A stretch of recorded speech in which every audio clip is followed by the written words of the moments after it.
ہمارے مسلمان لوگ جو ہیں وہ جو وہاں جا کے بسے ہیں، آج ان کی اولادیں جو ہیں وہ دین کی نہیں رہی، دین پر نہیں رہی۔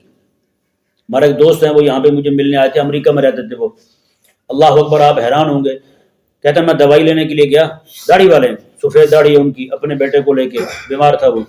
کہتے ہیں میں گیا ڈاکٹر کے پاس، ڈاکٹر نے مجھے دوائی لکھ کے دی، اس نے کچھ لکھ کے دیا، کہتے ہیں میں نے پڑھا تو لکھا ہوا تھا کہ اندر والے کمرے میں چلے جائیں۔ کہتے ہیں میں اندر گیا تو وہاں پہ انہوں نے پادری بٹھایا ہوا تھا، کہاں پہ؟ ہسپتال میں۔ وہ کہنے لگا کہ آپ کا علاج روحانی ہوگا۔ میں کہا جی کرو روحانی علاج۔ اس نے کہا کہو خدا تین ہے۔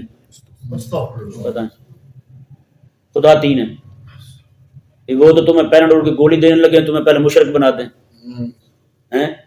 اور ان لوگوں کو اعتراض ہے کہ مسلمانوں نے تلوار کے زور پہ کلمہ پڑھایا ہے۔ میں نے کہا پھر تم کیا کر رہے ہو؟ مسلمانوں نے چلو پڑھایا تلوار کے زور پہ کلمہ، تم کیا کر رہے ہو؟ اگر مسلمانوں نے تلوار کے زور پہ کلمہ پڑھایا ہوتا نا، 1000 سال حکومت رہی ہے ہندوستان میں، آج ہندوؤں کی اکثریت نہیں ہوتی وہاں،